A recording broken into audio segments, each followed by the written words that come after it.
दोस्तों नमस्कार। मेवाड़ के शासक राणा सांगा दिल्ली के सुल्तान को पराजित किया था और ये वही सुल्तान इब्राहिम लोदी था जिसे बाद में बाबर ने पानीपत के प्रथम युद्ध में पराजित किया था।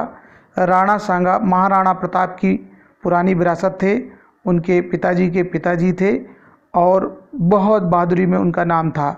इब्राहिम लोदी अपने पिता सिकंदर लोदी की विजय नीति को पूर्ण करने का इच्छुक था, इसलिए उसने राजस्थान के प्रमुख राज्य मेवाड़ पर आक्रमण किया। मेवाड़ पर उस समय पराक्रमी राणा संग्राम सिंह, जिन्हें राणा सांगा कहा जाता था, शासन करते थे। उनकी वीरता के किस्से पूरे राजस्थान में फैले हुए थे।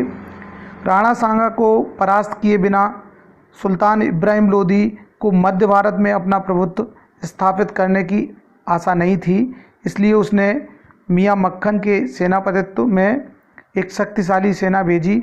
उसके साथ हुसैन का जरबख्श मियाँ, खाने खाना, करमाली और मासूम जैसे विख्यात अफ़गान सेना नायक भी भेजे।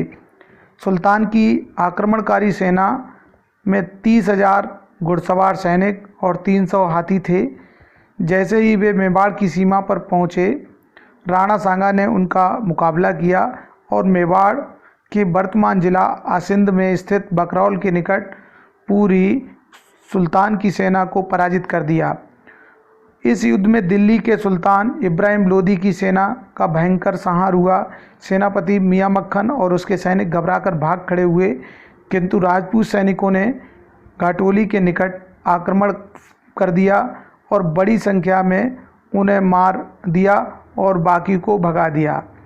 इस तरह से राजपूतों की जो सेना थी, उन्होंने इब्राहिम की लोदी की सेना को पराजित किया है। इब्राहिम लोदी इसके बाद राणा सांगा से युद्ध नहीं कर पाया और ना ही उसने मेवाड़ की तरफ दृष्टि करके देखी, किंतु 1526 ईस्वी में वह पानीपत के युद्ध में बाबर के द्वारा मारा गया और सल्तनत काल का अंत हुआ।